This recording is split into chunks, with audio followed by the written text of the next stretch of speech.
Mi ćemo sve da kažemo i to, samo ja to malo mešam pitanja i to krećem iz nekih nebitnih stvari, mislim. Nikakvi problem, slobodno, bez... Ja i kad sam gostovao kao zvanično lice ispred te firme na televiziji, znam, Tanja me pita, ta je bila, sad je u politici, bila u dopisništvu, i pita, hoćemo da pravimo pitanja. Slušaj, Tanja, pitaj šta hoćeš. Ako ne umem da se snađem u trenutku na pitanje, onda nisam ni za to mjesto, nisam ni za gostovanje u emisiji.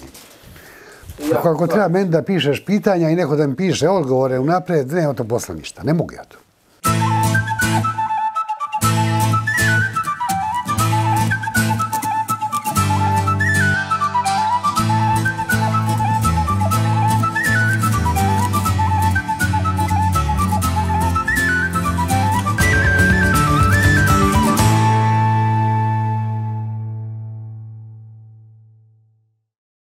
Pozdrav, dobri moji rakijaši. Evo nas u novoj epizodi Rakijskih tajni i još po nešto.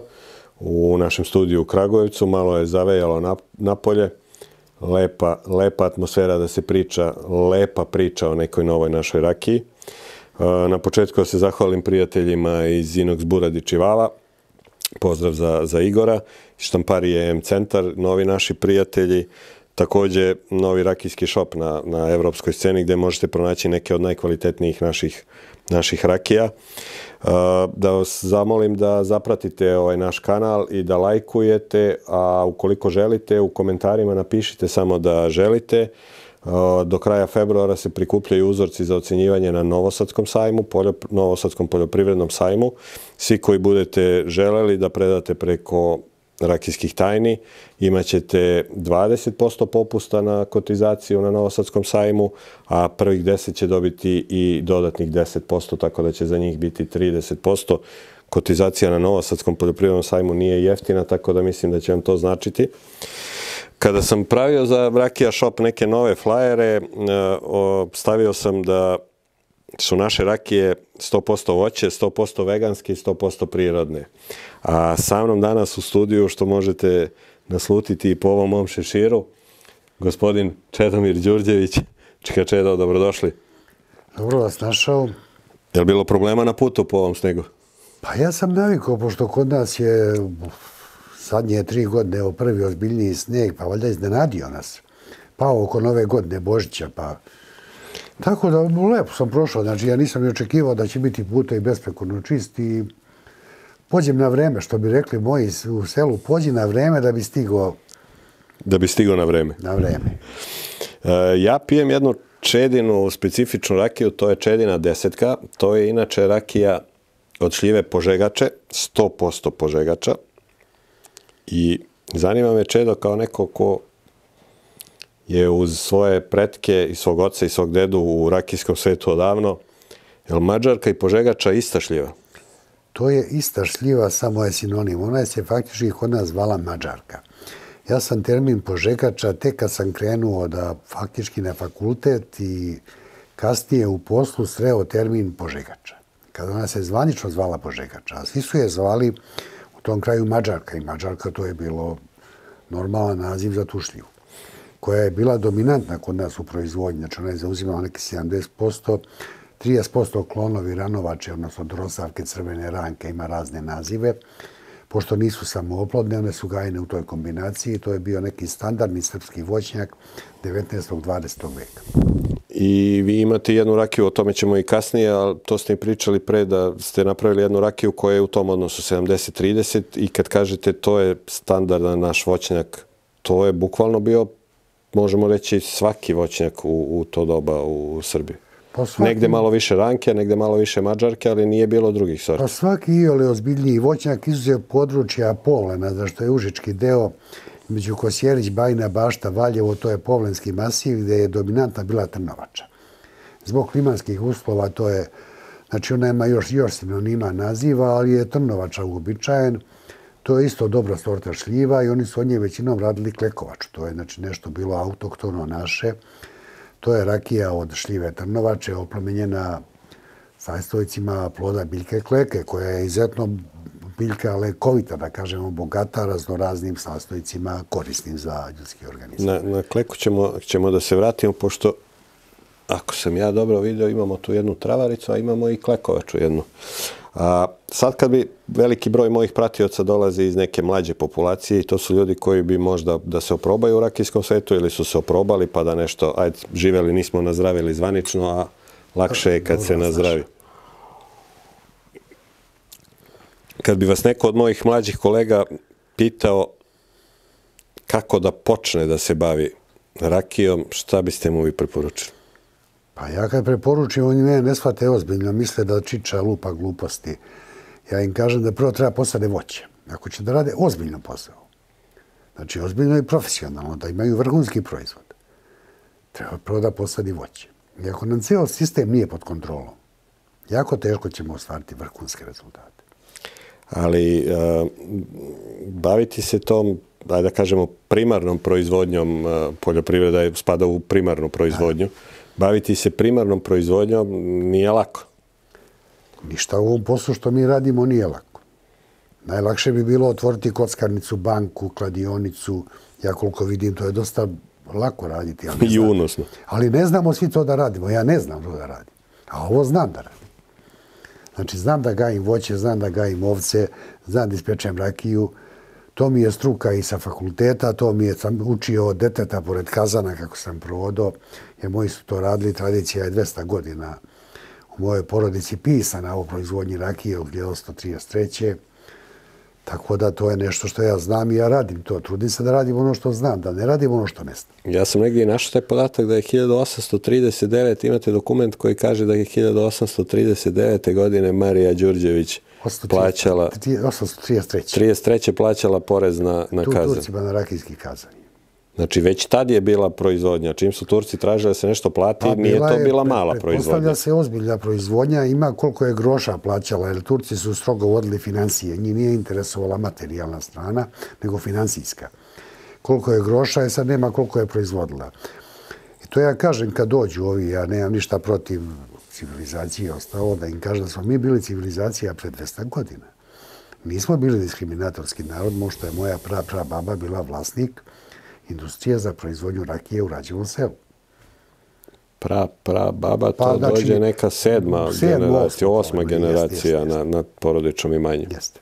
I vi ste sad na tom imanju, a inače ste, s obzirom da ste sve vreme bili uz dedu i uz oca uključeni u proizvodnju rakije, po struci ste inače i tehnolog. Jeste, oštakluši fakultet. Bila mi je ideja tu proizvodnju obnovim, koja je normalno posle 44. Nije nikad ona prestala da se radi. Ali više nije mogla da se radi u vidu zanata, što bi ja rekao. Jer ja sad to radim u vidu zanata, registrovana proizvodnja. I moja ideja je bila da tu proizvodnju obnovim jednog dana.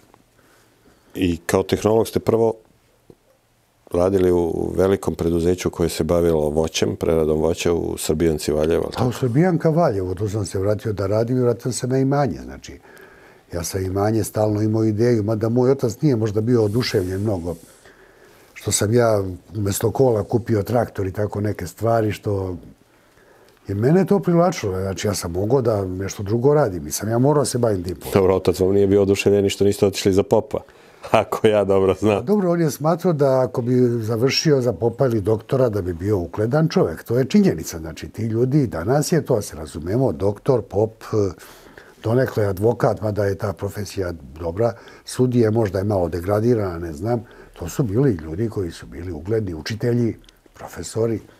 Sad ovo ostalo vezano za proizvodnju, pogotovo za selo. To se nikad kod nas u ovoj državi nije nešto mnogo kotiralo kao neki uspešan i posao, tako nešto. Možemo li da vratimo taj ugled seoskom domaćinstvu, da ne kažem seljaku? Ja mislim da ne možemo. U najpozitivnijem smislu. Kad kažem seljak, mislim to u najpozitivnijem smislu. Ja mislim da ne možemo. Jer činjenica da sreće mnogo ljudi, na primjer, konkretno kažem u Beogradu. Ljudi koji smatraju da su gospoda samim tim što žive u nekom soliteru na 28. spratu. A ja im kažem da se gospodine postaje življenjem u soliteru na Vračaru ili nije bitno u Žarkovu ili negde, nego se postaje ponašanjem, manirima, ophođenjem, nekim drugim stvarima, a ne mestnom življenjem. Ja jesam seljak, živim u selu, to je normalno. Ali to ne mislim da se tu reč treba koristiti pogrdno. Mi imamo za to pogrdno neku drugu reč, a ne reč seljak, koja možda se veže i za centar Velegrada i ostalo. Ja sam optimista. Vidim da se neki mladi odluče da naprave novi zasad, da se vrate u staru kućicu, očevu ili dedinu, da je ne prodaju. Mada vidim sa druge strane i gomilu kuća koje se prodaju po nekim smešnim cenama, manje vrednosti od nekog automobila prosječnog, tako da... Šta ja znam, ja mislim što bi rekla moja pokojna profesorka matematike iz gimnazije, to je izuzetak koji potvrđuje pravilo. Da. Jer vraća se poneko, ali to je... Pa samo to zanimanje je postalo... Jer ljudi smatraju da neko ko se bavi poljoprivrednom proizvodnjom, da to radi što mora. Oni ne shvataju da voditi jedno gazdinstvo poljoprivredno, voditi ga uspešno, da ono godinama posluje, da ono školuje decu, da izbacuje nove ljude i ostalo. To je isto kao voditi preduzeće.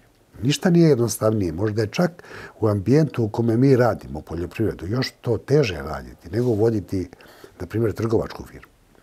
Hvala Bogu, iz životnog i radnog iskustva možete povučiti tu paralelu, jer ste radili kao rukovodilac u firmi i sad rukovodite poljoprivrednim gazdinstvom. Ja sam bio u velikoj firmi Srbijanka koja je nestala pre 20 godina. Ja sam otišao sa mjesta generalnog direktora. Znači, ja znam šta je voditi firmu, znam šta je voditi gazdinstvo, znam šta je voditi privatnu malu firmu koja je proistekla iz gazdinstva.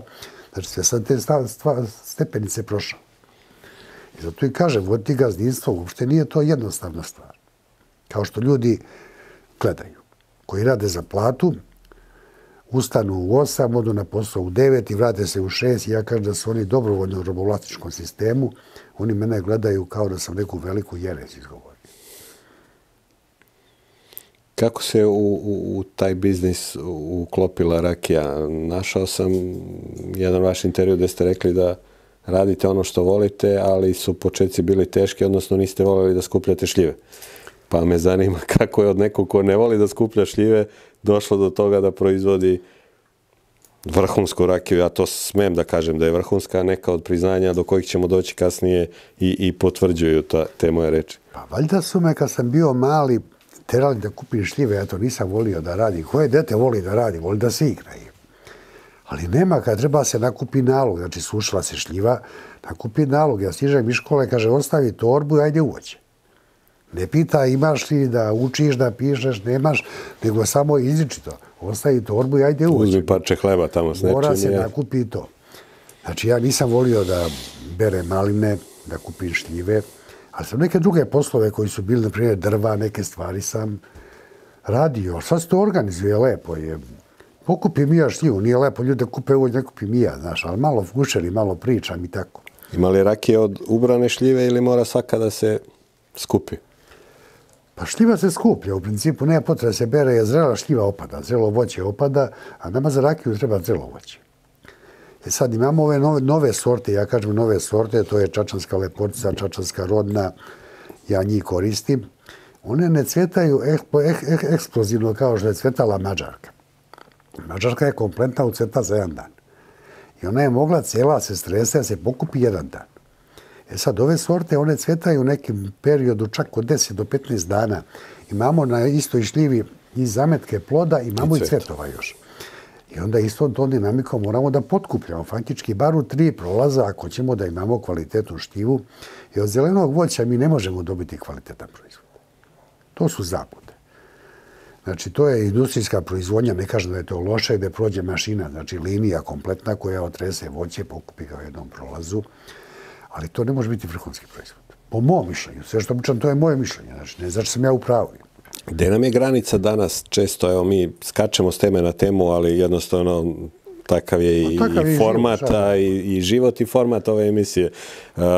Gde je granica između industrijske rakije i rakije nekog malog proizvođača? Je li tu granica u količini, je li granica u kvalitetu, je li granica u prerađivačkim kapacitetima ili je granica samo u voćnjaku kako se obrađuje voće? Pa kad pogledamo i u svetskim okvirima, najkvalitetniji viski, oni su nama nepoznati. Oni se rade u malim kraft destilerijama, gde isto ljudi imaju kompletan sistem i to se drži neki nivo proizvodnje. Moje mišljenje je da proizvodnja raste. i do nekog trenutka raste i kvalitet. I dolazimo do jedne tačke da se kvalitet i kvantitet sastaju. Ako dalje nastaje da raste i kvantitet, kvalitet neminovno pada. Jer to dolazimo do momenta kad više ne možemo ceo sistem držati pod kontrolom. On se drži delimično pod kontrolom, bez obzira na sve HASAP propise koje sam ja odlično poznajem, sam radio s njima. I mi dobijamo neki kvalitet koji nije to ništa loše, ja se razumemo, ali to nije vrhunski proizvod. Vrhunski proizvod se dobija u kraft proizvodnji, takozvanoj kraft proizvodnji, gdje imamo od početka, što bi ja rekao, od posađenog voćnjaka, od sadnice koja je ušla u zemlju, pa do rakije u ovoj flaši, ceo sistem pod kontrolom jednog uskog kruga ljudi, odnosno su većinom to porodične priče. Da. Teško je. Često čujem, za obične konzumente rakije, često čujem da oni imaju te dileme. Da li je nešto industrijska rakija, da li je pusti to je industrijska rakija i za neke od rakija koje možemo naći na našem tržištu i ako dolaze sa porodičnim gazdinstvima, verovatno zbog količina i prepoznatljivosti u narodu, kažu, ma to je industrijska, a mene to baš i kopka i nervira, jer znam pozadinu priča, to nisu industrijske proizvodnje, ali često ih obični ljudi poistovećuju sa industrijom. Pa čim izađemo u otkup, počnemo da kupujemo šljive nepoznatog porekla, sirovinu nepoznatog porekla, počnemo da radimo velike količine, znači mi više to ne kontrolišemo. Mi postajemo menadžer koji radi neke druge poslove, a te poslove dole radi neko drugi umjesto nas. Ja ne kažem da je to loše, to nije ništa loše. Ali ti proizvodi nisu vrhunski, oni ne spadaju ni u svijetu u vrhunske proizvode. Znači, ni konjaci rađeni na taj način, ni viski, ni džin rađen na taj način, on ne spadaju u vrhunske. Vrhunske spadaju te male, koje su većinom nama ovdje nepoznate, jer mi smo relativno siromašno tržište i kod nas dolaze većinom te konfekcijske, što bi ja rekao, stvari. Vidite, kad tako sve zatvorite tu sliku, kako ste vi zatvorili kod vas na imanju, neizostavni deo poljoprivredne proizvodnje bude i stočarstvo. Pa mislim da ozbiljne poljoprivrede bez stočarstva nema. Ako ćemo da sačuvamo zemlju, odnosno što bi rekao moj deda, ne možemo da je oremo svake godine. To je staro mora pravilo. Da sačuvamo, mora ova zemlja da ostane Ljubiši, to je bio moj otac, bolje da isto bio Čedomir kao i ja, jer mi nasleđujemo ime. I mora da ostane tebi. Ako budem ja svake godine nju oru, ona će da se upropasti i nećeš moći da gajiš ništa na njoj. Znači, to je bez stočarstva, znači bez stoke koja oda, bez stajskog đubriva, bez svega toga nema ozbiljne. To je moje mišljenje, ne kažem sam u pravu. Kod mene pasu ovce, imam stado sjeničkih ovaca od nekih 50 do 70, zavisi kako kad se oscilira broj. I kod mene nema korova, nema korovskih biljaka. To je možda i bio jedan od motiva da počne da radi travaricu. Jer su dolazile kolege koje se bave lekovitim biljem, koje rade čajeve, pošto bilje nije neko moje veliko poznavanje. I oni su, kad su vidjeli šta sve kod mene raste na imanju, koje se biljke vratile od konjskog bosiljka, nane, matričnjaka, ostalo koje nema više ambrozije, nema ti korovskih biljaka. Ja sam možda lud, ali ja to bilje kao aromu osjećam i ovdje. Pa one rastu po voću, te biljke rastu svugde, znači nije... Znači, kad su došli, kaže kolega moj, Stanimir Ćane, ga zovemo, radi čovjek, ima proizvodnju čajeva, kaže, daj da ovo samo pokosimo, dosušimo i da spakujemo lepo čaj. Već spreman čaj, samo. Gotovo, nema ništa umešano, samo se umešalo prirodno i sve. Treća komponenta koja nam je presudna za tu primarnu poljoprivrednu proizvodnju, pored stočarstva i voća, su i pčele. Pčelarstvo. Pa to je sad ono što zovu biodiverzitet, što je nekad bilo održivo gazdinstvo. Znači, oni su imali zaokružen sistem. Imao je đubre, imao je stočarstvo. Imao je, znači, meso, mleko, vunu. Onda je imao voće, koje je bilo izuzetno komercijalno. Znači, oni su faktički živeli od voća. Ova Srbija je krajem 19. veka, za vreme Milana Aleksandra Obrenovića, bila najveći svetski izvoznik suve šljive, pekmeza i rakije. I to kvalitetnih proizvoda imala je, koliko ja znam, u tom periodu zlatan dinar. Pa to je sve, pričamo i za suvu šljivu i za pekmez od Požegače. Od Požegače, odnosno Mađarke. Jer to je sorta šljive koja ima tako usklađen odnos šećera, kiseline, aromatični, ukusni i ostali materija. Da ona kad se preradi bez bilo kojih aditiva, u pekmez, u sušnjiv, u ostalo, ima prijatan ukus i miris i može da se konzumira. Ako sad uradimo pekmez od ove sorte, savremeni sorti, da je ne imenujem, koju ja ne smatram ušljive, znači koja ima objektivno u plodu manji sadržaj kiselinja nego mađarka. Ćemo dobiti proizvod koji je ekstremno kiseo i koji ne može da se konzumira kao takav. Bez dodatog šećera. Zato što nije usklađen. Znači, neusklađeni su, nedovršeni. Što bi ja rekao, to je hibrid koji je nedovršen. Znači, sad, što je Požegača došla gdje je došla kod nas, što se ništa ne radi ozbiljnije na njenom očuvanju, to je već neki... Rekli ste mi da ćete da probate malo i da posadite ponovo i da nije lako doći do čistih sadnica. Hoću ja da probam to. Znači, to ajde da kažem, to je neki trošak koji možda da rezultat ako probam. Ako ne probam, sigurno neće da. Ali ajde, neće to biti možda prva glupost u životu koju sam uradio. Ali probao sam, jer to je posao koji mora da radi neko drugi. To mora se radi na nivou ministarstva, to su ozbiljni poslovi. To su dugoročni poslovi od 30-50 godina projekti, kad se očekuje rezultat da se pojavi, a ne za godinu dana. Ja što sam ispratio, znam da Institut za voćarstvo radi ponešto malo na tome i da pokušava da dobije bezvirusnu sadnicu i da za sad nema rezultata. Pa to je više u zoni entuzijasta, jer tu mora mnogo para se uloži. Što bi ja rekao jednom prilikom, PSS, ili tako se zove Poljoprivredna stručna savjetodavna služba, gospodinu savjetodavcu, da ja mislim da je šljiva ozdravila. Ja mislim da je on smatrao da mene treba voditi na psihijatriju. I mu kažem, čovječe, eno je posadio moj otac, tu je bilo nekad šuma pa iskrčena, i on je posadio nekog voća tu i sad tu nije to ni zemlja za voće, ništa, ali ajde, laduju ovce ispod. Ja pogledam druga polovina septembra pre 3 godine, plavi se. Dođem, mađarka mala, ostala, zakržljala, nema uslova tu. Zdravi, potpuno plodovi polovina septembra na grani. Kaže, čoče, ozdravila šljiva.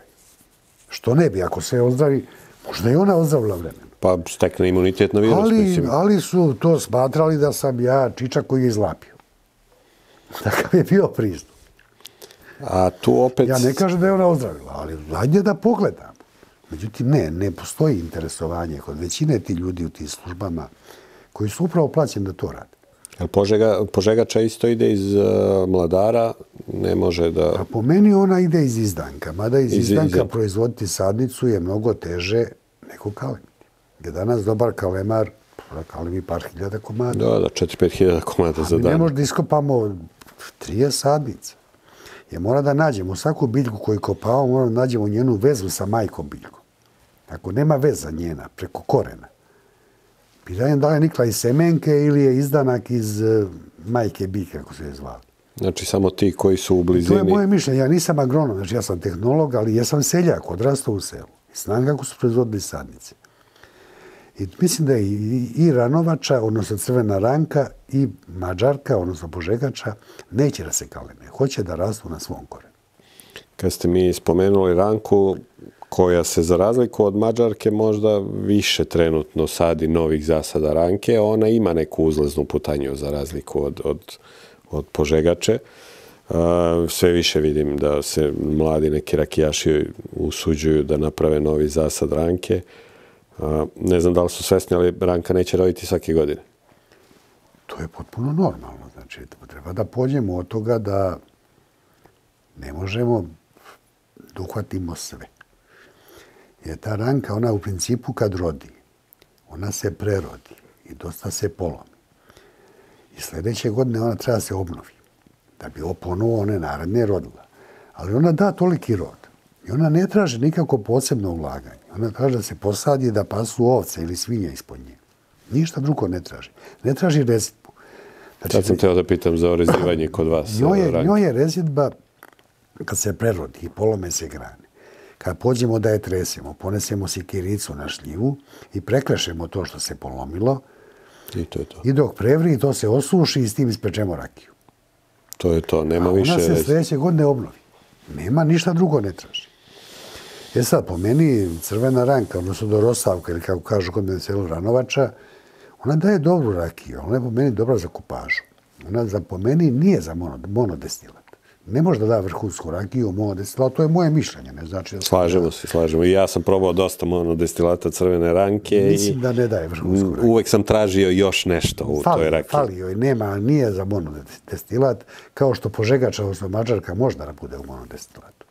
Ovo nije prva požegača koju ja pijem kao monodestilat u svojoj karijeri, ali ova vaša požegača, ja kažem, sad kad ste mi rekli da je... Pa to je sticaj okolnosti, jer 10. godine ranka nije rodila samo požegača. Meni su fascinantne arome koje ja dobijam iz ove vaše rakije. Nije ni to prvi put da je pijem, pio sam je već na par manifestacija, jer vi rado izlažete na svakoj manifestaciji. To je možda i najbolji vid marketinga za jednog malog proizvođača. Da se izlaže na sajmovima i da se probaju ovakvi destilati. Pa ja mislim da ako ljudi ne degustiraju, će teško se predela da kupe. Znači, treba nešto da proba, da vidi šta je.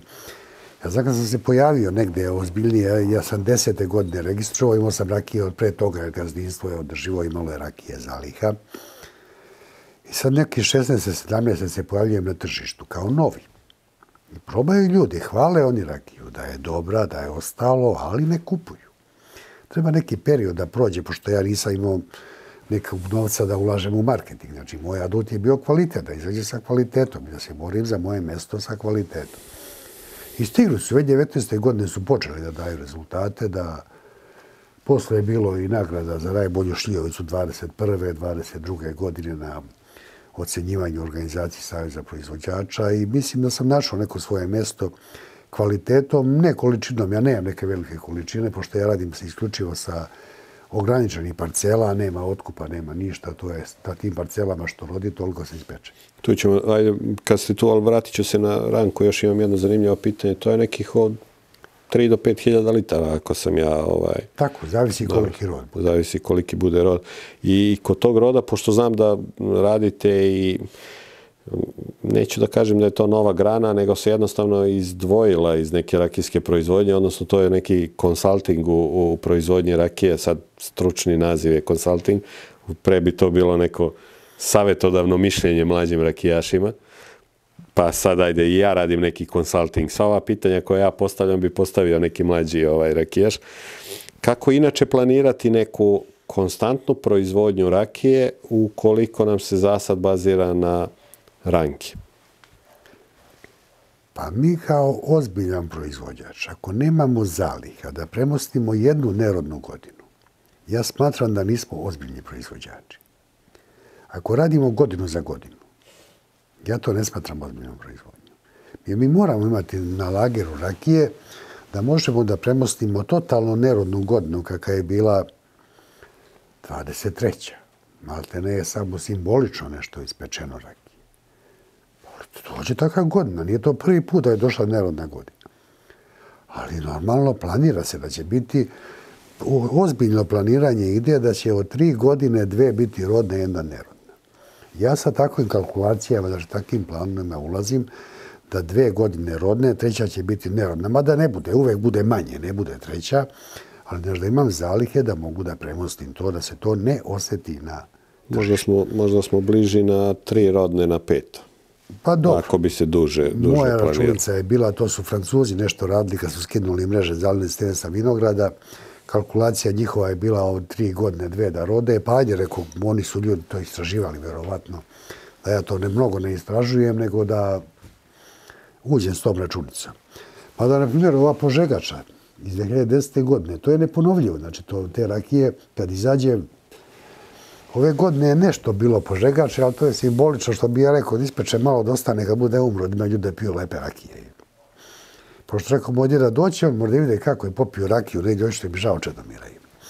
Vi znate da ja retko kad šta preporučim. Mnogo toga se i pilo i degustiralo i sve to. I retko kad sam vam rekao nešto da preporučujem. Evo sad stojim iza toga da mogu da preporučim Čedinu 10 kao jednu stvarno vrhunsku rakiju. Kao što vidite, ja ne mogu da prestanem da je mirišem jer je na mirisu, na ukusu je već fenomenalna, ali ovaj miris koji ja dobijam iz ove čaše, to je nešto... Ne znam. Ona je, na primjer, prepoznata u Sloveniji kao kvalitetna rakija. Kako visoko kvalitetna rakija i našla je svoje mjesto na tržištu Slovenije. Sad bi neko rekao šta znaju Slovenci, šta je dobra rakija. U ekskluzivnim mjestima. Pa izgleda da znaju. I ja sam to isto mislio. A izgleda da znaju i da umeju bolje da cene nego kod nas. Pa ja se nadam da, mislim, i cilj ove i emisije i celog ovog kanala je da što više naš rakija izađe napolje, van Srbije, jer samo izlaskom van Srbije možemo da dobijemo neku satisfakciju za našu rakiju. Nije dovoljno da samo mi ovdje znamo šta je kvalitetna rakija. Mislim da treba svet da sazna šta je kvalitetna rakija. A ona je našla neko svoje mjesto, stigla je čak do Australije zvanično, a ne znam još ima ljudi koji dođu, koji kupe ovdje pazare rakiju i koji je nose. Znači, redovno imamo kupce koji iz Švajcarske, imam iz Holandije, iz Amerike, koji redovno, Kanade, koji redovno kad dođu ovdje uzmu i nose.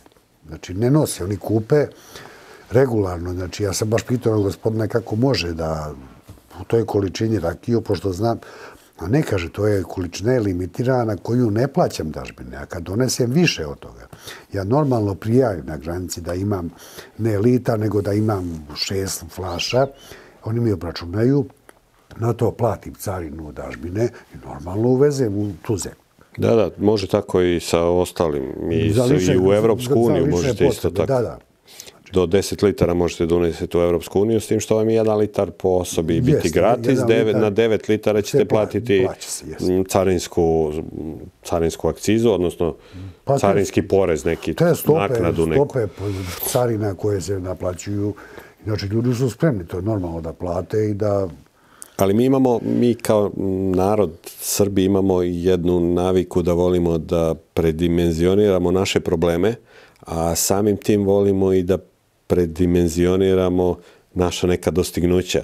Jesu ovo vrhunske rakije i ne postoji bolja rakija na svetu, ali postoje neki od destilata koji mogu da se porede s ovim. Malo pre ste rekli francuski neki konjaci mogu da se porede sa našim rakijama, jer su isto rakije od voća. Neki single malt whisky mogu da se porede. Vrhunska pića, to su faktički konjak i rakija. To su pića od voća i grožđa. Negde 80. godine je bio pritisak od ovih država koje nemaju voće i grožđe, znači to je gore sever, koji rade žitne rakije. Bio je pritisak preko etilkarbamata, cijanida, neke stvari, da te rakije od voća i grožđa nisu, međutim nisu ni uspjeli. I malo, pošto je sticajem okolnosti, moja snajka, mog starijeg rođaka, brata od tetke, pokojnog žena, je Škotlanđanka i bila je samo u prilici da mi donese, kad ode tamo, da mi donese te viskije za koje ja nikad nisam čuo. I kaže meni, njene reči, ja citiram nju, nemoj piti ovo đubre što se prodaje ovdje pod ovim etiketama, to nije videlo viskija. Doneću ti ja kad budem išla iz ti malih, kako oni kažu, craft destilerija, gdje imaju tu manju proizvodnju sa svog imanja zaokruženo i oni drže taj nivo. Znači, bez ambicije da ta proizvodnja dostigne neke čuvene marke koje su dominantne prisutne svugdje u svijetu. Ne. Upravo te manje serije nađu one kupce. Te manje serije imaju oznake single malt ili bilo šta ili... Pa kod nas su počeli masovno da koriste i meni sad konkretno na prošlogodišnje, pošto već smo u 25. na vinskoj viziji Otvorenog Balkana na tom sajmu, je bilo zamereno zašto nisam na etiketu od ljudi stavio premium i ostalo. Ja sam rekao, ljudi, ja sam stavio koji je proizvod. A da li je taj proizvod premium, da li je vrhunski? To ćemo pustiti po konzumente, odnosno potrošači da kažu. Da ne bude ono ko te hvali malo taja, malo naja, malo i ja sama. Ne treba ja sam da ističem to. To će istaći, naći ona svoje mjesto. A što bi ja to sve pisao i kitio na etiketu, ja smatram da to ne treba ja da radim. Ali smijem ja da kažem da je ova čedina 10 premium rakija? Ne, ja ne kažem da ja smem. Ja nisam rekao za svoju. Ja ne kažem da nije, ali mene su vaspitavali da ne treba mnogo da se hvalim sam, nego će reći ostali da ja treba da radim kvalitetno, da se ponašam kvalitetno, pa će me neko drugi hvaliti. Mi imamo tu i nekih začkoljica zakonskih da ne smemo da stavimo da je premium kvalitet, jer nemamo kako da dokažemo da je premium kvalitet. Imamo mi tu nekih rupa u zakonima, što se kaže. Pa kod nas je malo pristup u toj oblasti, što bi ja rekao, ja nisam pravnik, ali jesam inženjer, ja sam seljak, umem logično da razmišljam. Zašto bi ja nešto dokazivao? Nek dokažu da nije. Ako neko sumnja, nek dokaže da nije. Znači, ako me optužujem da nisam to uradio, on treba dokaže da ja to nisam uradio. A ne da dokažem ja da sam to uradio kako treba. Jeste dva različita gledišta. Tu dolazimo malo, mislim da je ovo moje gledanje ispravno i logično. Ispravnije i logičnije. Samo nisam siguran da možemo da se izborimo sa tim. Imamo mi mnogo, što bi ja rekao, loše. Bilo je situacija da je neko stavio premium na flašu pa dobio kaznu, zato pričam. Imamo mnogo lošeg prevođenja propisa, mnogo neselektivnog pristupa. Što bi ja rekao, ljudi, što ste išli džabe, šta ste pregovarali? Kad ste prihvatili da klekovača, travarica, stvari ne budu rakije. Šta su ako nisu rakije? I tu ste mi opet, kako mi vi prebacite sa teme na temu. Dobro, to je... Tu je jedna flaša koja meni jako zanimljiva. Nije bitno, evo je medena, a je ta travarica ili evo je klekovača. Na etiketu od klekovače ste stavili jako alkoholno piće. A ja znam da je unutra rakija. Pa po zakonu. Oni su to ladno prihvatili. Ja sam dosta prisutan, pošto shvatam, ako ozbiljno radim posao, treba da budem prisutan na tim skupovima koji se organizuju u okviru Saveza proizvođača, Komore Srbije, grupacija proizvođača rakije, da treba budem prisutan. Ja sam rekao, ljudi, nemojte prihvatati. Pa znaš direktiva. Ako je vaša direktiva, ako pregovarate, ako je klekovača i travarica kod nas 200 godina rakije, što sada ne stavimo da je rakija? Izborite se da ona bude rakija. Znači, ne može da bude nešto drugo. Ne, znači, neka inercija. Znači, mi ćemo pišemo jako alkoholno piće. Šta je jako alkoholno? Ali sa ovim što ste stavili jako alkoholno piće, to implicira da je unutra neki alkohol poljoprivrednog porekla ili tako. Ali dole ispod piše sad. Da, vidio sam da piše, ali nije baš najsrećniji izraz. Pa to je problem, znači, predstavnika vlasti koji su u tom trenutku pregovarali oko toga. Kao što sam ja radio organsku proizvodnju sertifikovanu i prestao sam zvanično 24 za izašao iz tog sistema. Sertifikat se izdaje na godinu dana. Za zelenu salatu, za rakiju, za sve proizvode. I moja rakija post godinu dana je mora dobiti sertifikat. Ja pitam ljudi šta će s ovom rakijom da se desi. Ona je dobila sertifikat da je organska. Stoji u buretu. Meni proces proizvodnje traje od 5 do 12 godina. Ne traje 3 mjeseca. Hajde, menjajte. Sa gospodom iz MŠPV, Ministarstva šumarstva poljoprivrede, kaže, ljudi, menjajte, to je pravilnik. Ne može da bude godinu dana sertifikat zelenu salatu, godinu dana za šljive. Zašto ga obnavljam? To je faktički na 12 godina stare rakije, 12 puta plaćate sertifikat. 12 puta svake godine. Znači, ona je dobila sertifikat i dok ona ne izađe, ne potroši se. Šta će njoj da se desi? Normalno je da inspekcija umeđu vremenu kontroliše redovnom postupku, da kontroliše da li ja nisam falsifikovao, ubacio drugo nešto ili ostalo. Što mislim da niko ko ozbiljno radi neće to uraditi, ne zbog propisa i kazni, nego zbog sebe. On će, ako to uradi, falsifikuje, uradi nešto tako, on će izgubiti mjesto na tržištu. Znači, prevashodno mi to sve ozbiljno radimo. Znači, samo od voća, vrhunski kvalitet, odabrane parcele, da bi zadržali poziciju na tržištu. Ali ja sa ovim jako alkoholno piće, ja nisam video druge proizvođače naše registrovane da na svojim travaricama ili klekovačama ili medovačama, medinama stavljaju po zakonu važećem mora stoji, to nisu više rakije. Ja sam bio žestoko protiv toga, ali sam morao primeniti.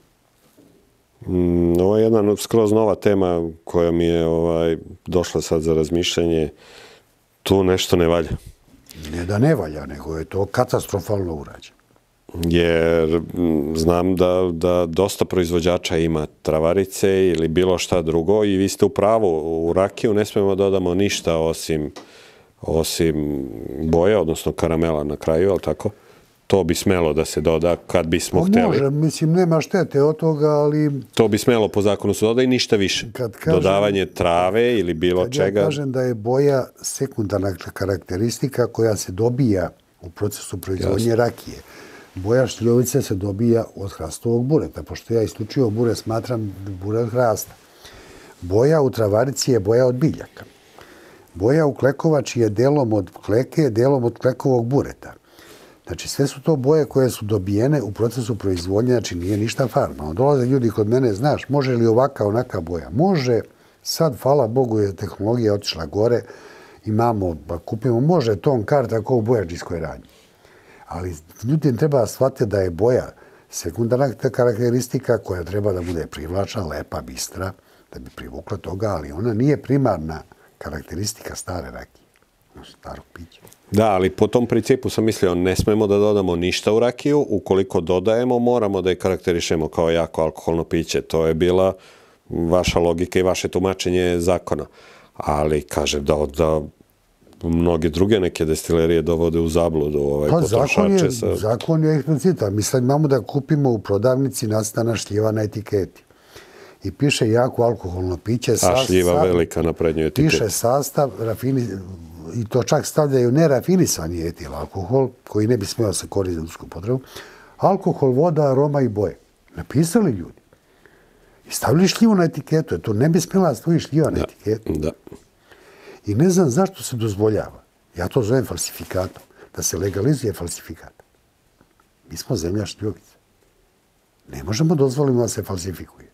To je kao kad bi još u Francuskoj dozvolili da prave konjak, da piše, da stavi tamo sve te osobine i da ga radi od alkohola, arome, boje. A na prednjoj etiketi stavi grozd. Stavi grozd. Pa dobro, da, često i ovdje smo se dotakli u prethodnim epizodama smo se dotakli toga, kontrola je nešto što je najbitnije. U ovoj zemlji nije zabranjeno nikome da proizvodi rakiju, ali kontrola mora da postoji da ta rakija ne sme da se prodaje ukoliko nije registrovana destilerija. Tako da nije isto da sad mi skačemo na sve koji proizvode rakiju. Dozvoljeno im je da proizvode rakiju, ali nije im dozvoljeno da prodaju. I to mora da se kontroliše, sektor prodaje, a ne sektor proizvodnje. To je jedna stvar koja je kod nas, ja sam pokušavao na odboru za jaka pića u Komori Srbije, da im objasnim da ljudi koji gaje voće, seljaci koji imaju voće, da oni neminovno jedan deo te šljive, mi kad kažemo voće u Valjevskom kraju, mislimo na šljivu. I kad kažemo rakija, mislimo na šljivu. Ne mislimo na jabuku, na dunju, mislimo na šljivu. To je rakija od jabuke, rakija od dunju. Neminovno od 30 do 50% tih plodova završava u rakiji. Ti ljudi peku rakiju. Ajde da im omogućimo, kao što je nekad bilo, da oni normalno mogu tu rakiju da prodaju. Jer broj gazdinstva je faktički PIB. Gazdinstvo je firma. Zašto branimo tim ljudima da tu rakiju koju rade prodaju uz plaćanje određenih naknada državi? Mislim da bi 90% njih rado to prihvatilo. Neće ljudi, nisu ljudi voljni da švercuje, da mulja. On bi to što proizvede da plati neku razumnu dažbinu državi, što bi imala koristi, znači i država od toga, i on bi normalno to mogao da prodaje, kao što je regulisano u dosta zemalja. Nije to ništa da izmišljamo mi sad. Ima i kod nas nekih naznaka sad da rade neke projekte na tu temu. Pa ja to pričam već godinama na odboru, međutim postoji otpor prema tome kod, što bi ja rekao, velikih proizvođača.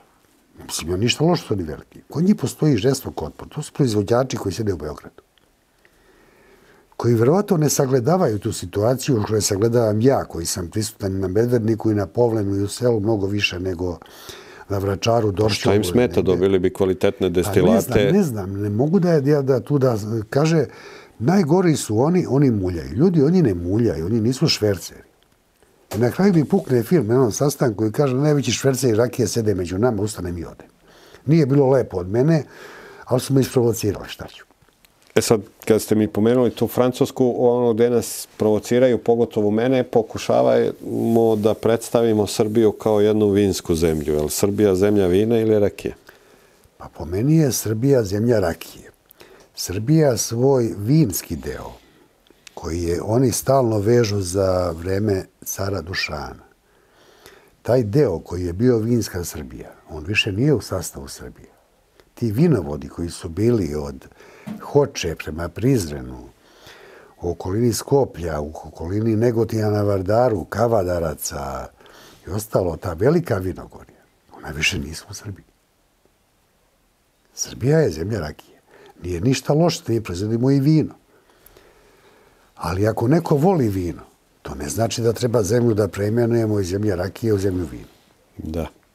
Da.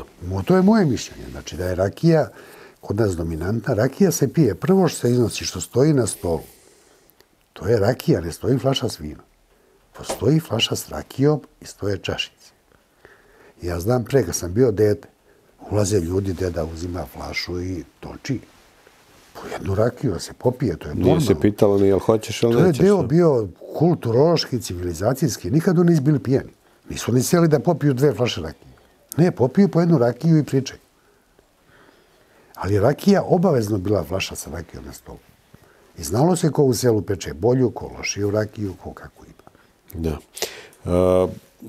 Sad, to sam vas pitao iz razloga što pratite celu scenu i rakijsku i vinsku i vi ste neko koji na prvom Wine Vision by Open Balkan ili Open Balkan by Wine Vision odneli ste pobedu 22. godine, mislim da to bila prva godina. Jeste. Sa ocjenjivanjem organizovalo Savez proizvođača rakije Srbije. Uzorkovanje je bilo iz prodaje. Najpoštenije moguće ocjenjivanje. Jedino negde merodavno i relevantno. Koja je to od ovih rakija bila, odnosno sa kojim tipom rakije ste pobedili? 22. na vinskoj viziji to je bila rakija stara 12 godina. Pošto ja obično kad prijavim, ja prijavim samo jednu rakiju, ja ne prijavljujem serijski, znači nije mi cilj da...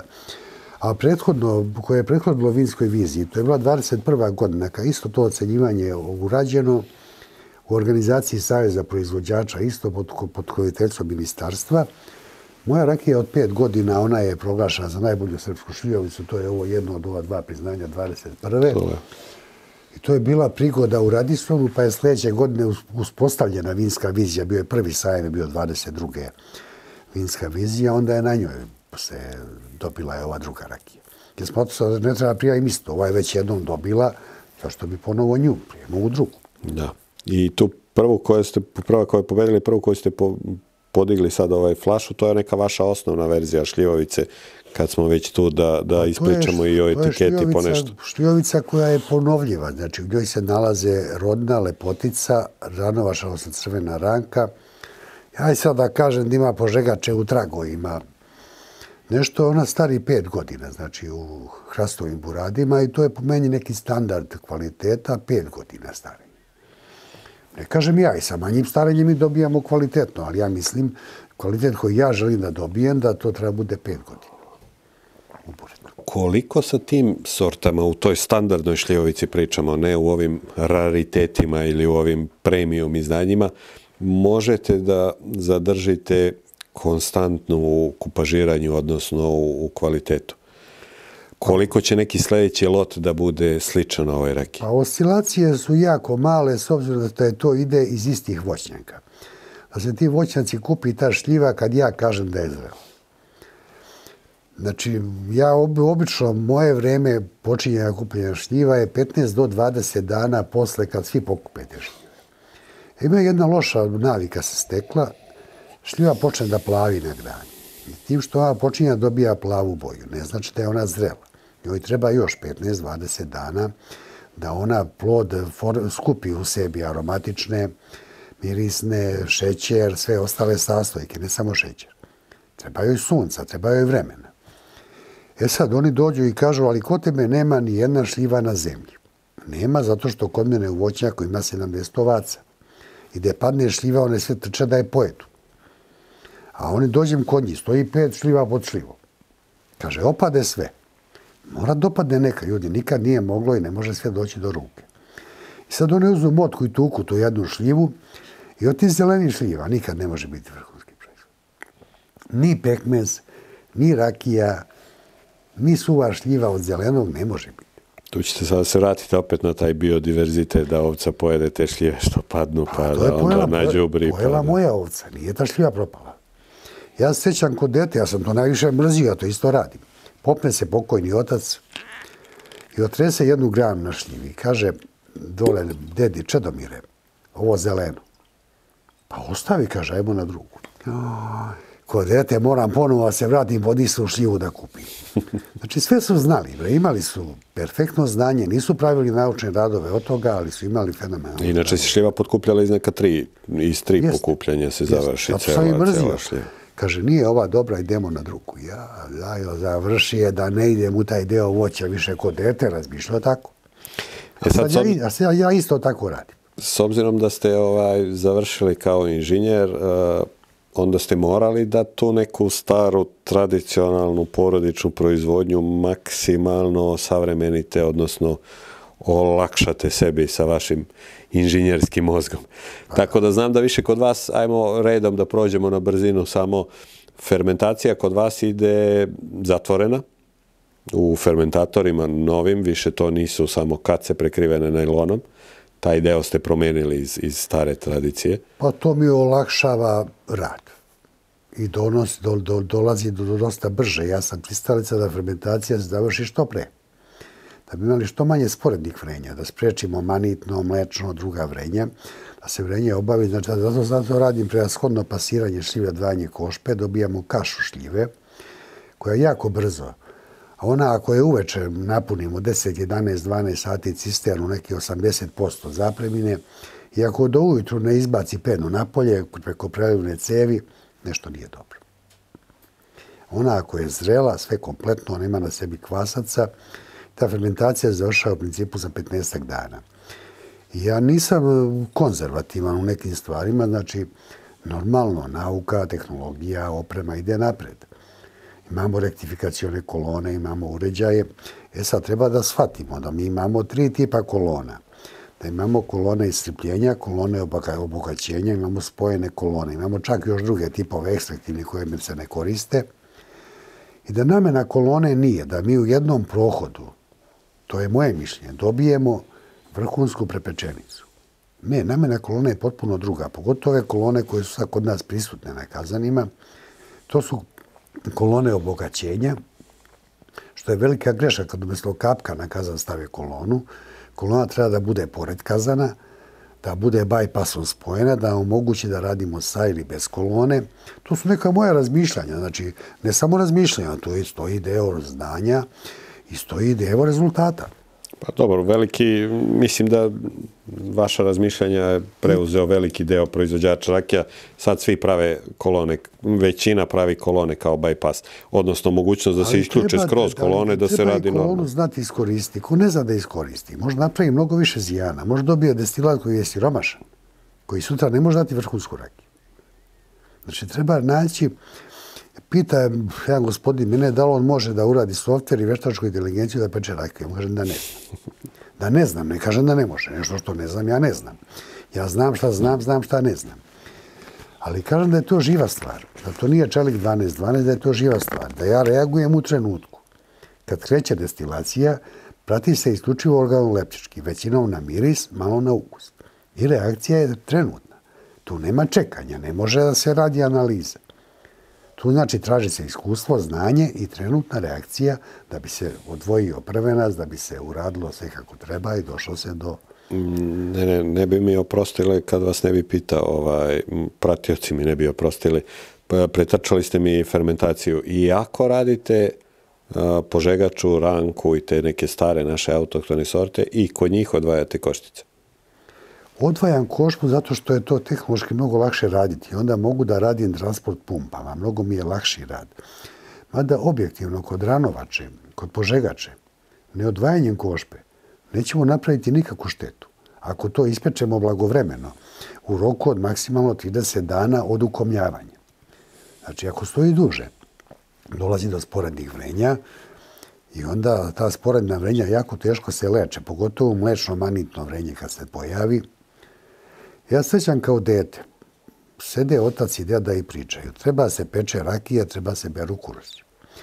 Imaju svinje, ovce, goveda, seosko gazdinstvo.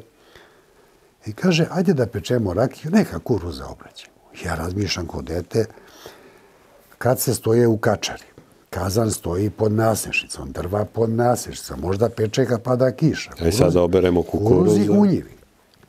Ne, oni peku rakiju. A kuruze će obrati, Bože moj, bit će lepi dan. To sam tek kasnije shvatio. Kaže, ako ovo stane još koji dan, ovo neće to valjati. Neće biti dobra rakija. Ali tu imamo obrnutu onu proporciju. To je radilo možda 10% domaćina u selu. Ti su imali dobru i kvalitetnu rakiju. 90% populacije je radilo obrnuto. Bralo kukuruza, peklo rakiju u januaru, februaru i kad nema šta drugo da radi. Zato sam ja verovatno to od njih naučio, te mnoge stvari naučio od oca, dede. Tako da ja to dobar deo toga se primenjuje. Znači, oni su to imali veliko znanje, nisu možda to umeli naučno da obrazlože, ali su to sve primenjivali u praksi. Veliku besprekornu čistoću sudova, pranje, higijenu.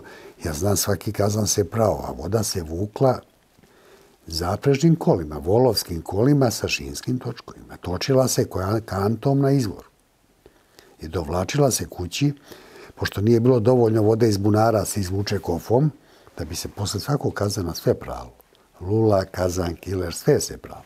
Moramo da ispričamo i tu zanimljivu priču. Pričali smo pre epizode. Vi sad zadovoljavate HACCP standarde i poznajete ih i sve to. Kako je HACCP standard izgledao 50. i 60. godina prošlog veka? Pa u vinski, odnosno rakijski podu, većinom rakijski, mada je svaka kuća imala i malo vina, znači malo vinograda, je ulazio deda. Nije mogo, što bi rekao bumbar, da vršlja ko hoće po podrumu, da ulazim ja ili otac ili neko. Uopšte nije bilo sporno, da se utoči, ako se pije više, toči će se 3 puta. Nije se nikad štedelo, ljudi hoće da popiju, utoči se. Ali je točio deda Čedomir rakiju. I ako se iznese sud iz podruma, kofa, i upotrebi se za nešto drugo, ona se ne vraća više. On ne da se ona vrati u podrum. Ona je korišćena za nešto drugo što nije rakija. On nije rekao rakija je idealan rastvarač, pa će ona to što je kofa ponela će rastvoriti, pa će vratiti u rakiju i pokvarit će ukus. On to nije imao naučno obrazloženje. Ali je rekao, ta kofa je korišćena za nešto drugo i ona više ne može biti korišćena za rakiju. Ona se neće vratiti u podrum. I sud iz podruma ne izlazi. A higijena tih podruma je isto bila, krečilo se par puta kašenim krečom, prali se podovi, skoro sve isto kao današnji HACCP. Samo sad sa sredstvima, a pre sa nekim priručnim. I sad rakija ne trpi mnogo da se koriste sredstva. Izuzev sode, znači natrijum hidroksida, odnosno kaustične sode, i za neutralizaciju ja koristim limunsku kiselinu posle za ispiranje. Neka sredstva druga koja su namirisana i ostalo nisu baš preporučljiva da se koriste za pranje u ovom procesu. Ako dođemo do faze da treba da to nešto agresivnije peremo, to je soda. Viđam u nekim podrumima i ofarbane buriće drvene. Farbaju li se buriće ili ne? Zašto i ne bi farbali? Je kod graničevu, odnosno hrastovu duku, nemamo mi neku razmenu kiseonika. Većina razmene kiseonika je bure se puni 90-95%. I nikad čep u buretu, kad uzmu čekić, ja se ježim kad počnu da tuku čep od ozgo da ne bi izgubili rakiju. Čep se samo spusti i ovlaš rukom. Da ima razmjenu vazduha od ozgo. A mi sa farbanjem bureta, odnosno, mi njega štitimo na najkritičnijem mjestu gdje mogu da se pojave plesni, da se pojave infekcije. Pogotovo sad što imamo te, kako zovu, ekološke lakove i boje na bazi akrila koji se koriste za dečje igračke. Tako da ne vidim ništa loše u tome da je bure ofarba. Dobro, a inače su kod vas sva burad hrastova, osim ovog jednog klekovog ili tako nešto koje pravite? To je bio sticaj okolnosti da naiđem kod Miroslava Ilića u Modrici kod Kruševca. U trenutku se nađem kad je on radio burad od kleka.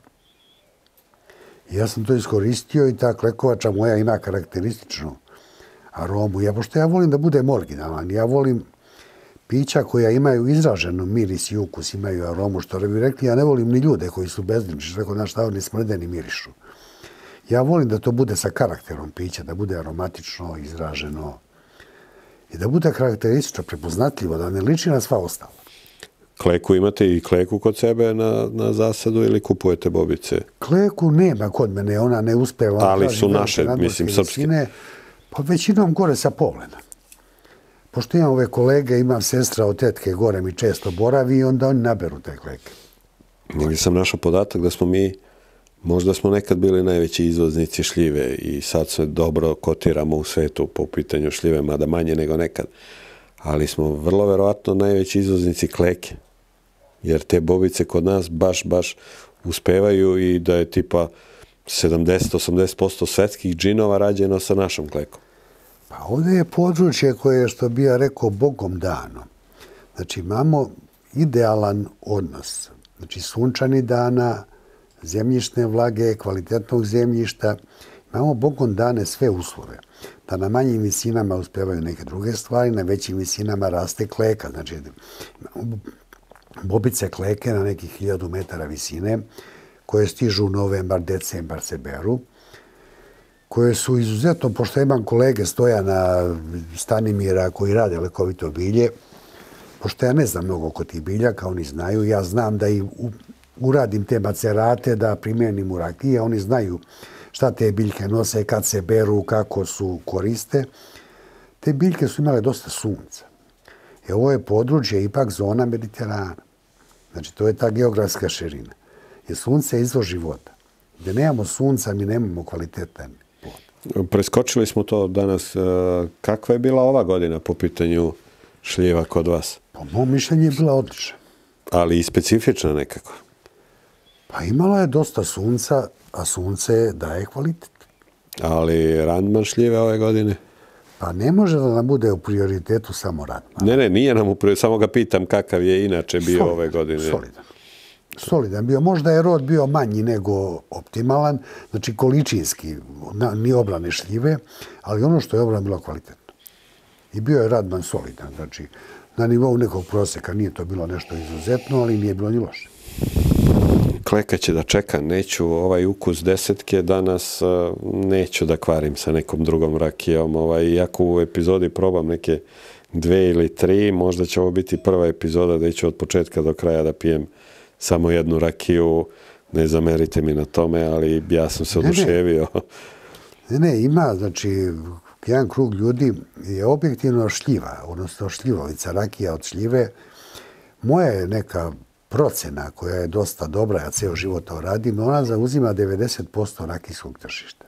10% sve ostale rakije. Imamo mi ljubitelje zravarice, ljubitelje kleke, ljubitelje rakije od dunje, za koju ja kažem da ne znam kad sam probao rakiju od dunje. One se zove od dunje, ali većinom su to rakije koje su... Pošto ja imam dosta dobra čula za te veštačke, što bi ja rekao, arome, dosta su te rakije od dunje naparfimisane i njihov mislim da ciklus dunje prolazi. Da je ona bila u svom nekom maksimumu i da sad ima pad. Kao što imamo ta pića koja se pojavljuju periodično, a šljiva je stabilna, ona je stalno prisutna. Ja znam, kod nas je bio džin dosta popularan 83. 4. 5. Znam, ja sam 83. diplomirao, 84. što bi rekao u seriji otišao u JNA, džin bio na vrhuncu. 85. se vratio, niko ne pije džin više. I to tako kad je bio na vrhuncu, pio se čist džin, nije se pilo ovo džin tonik i ovo. Pio se i džin tonik, ali čist džin se pio. Znači, bio pad i on je umeđu vremenu izašao i ponovo je se počeo da vraća oko možda 2015. 18. se vraća. Ja mislim da njemu sledi ponovo neki pad. Za ove stare sorte ste mi rekli da im ne trebaju ni kvasci, ni hrana za kvasce, ni enzime, idu otkoštavanje. Ne treba nijedno šljive. Isto radite i sa čačanskim sortama bez kvasaca? Zašto bi dodavali kvasce? Kad na voću imamo dovoljno kvasaca. To su sve kvasci izgleda saharomice. Znači imamo na autohtonoj mikroflori. Imamo mnogo više sojeva. Nego kad dodamo selekcionisanih kvasac, mi dodajemo samo jedan soj. Taj jedan soj daje jedne karakteristike. A kad imamo više sojeva od saharomicesa, svaki daje nešto karakteristično. Dobijamo destilat koji je bogatiji ukusom i aromom.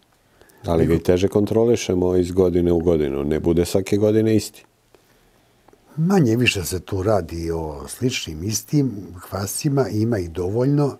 Uopšte nema potrebe u šljivu dodavati nikakve hranjive materije. Ona ima potpuno dovoljno hranjive materije za kvasce, ima dovoljno kvasaca. Tako da mislim da je to posao trgovaca da rade selekcionisane kvasce. Čak su počeli da im prodaju opremu da vrše hlađenje fermentora sa šljivom. Je bitno ljudi što to radite, što razvlačite vrenje. Traje duže fermentacija. Doće do sporednih fermentacija, do kvarenja. Nije to vino. Vino se ocedi, pa ide na fermentaciju šira, ide u bure. Potpuno drugi uslovi, nešto potpuno druga proizvodnja. To nije proizvodnja rakije. Međutim, valjda se to komercijalizovalo i sad ljudi smatraju da što ja kažem da ne treba hrana za kvasce, da ne treba selekcionisani kvasac, da ne treba ništa dodavati u šljivu. Oni misle da sam ja malo zaostao sa znanjem i tako. I to okej, je to potpuno. Ja njih razumem.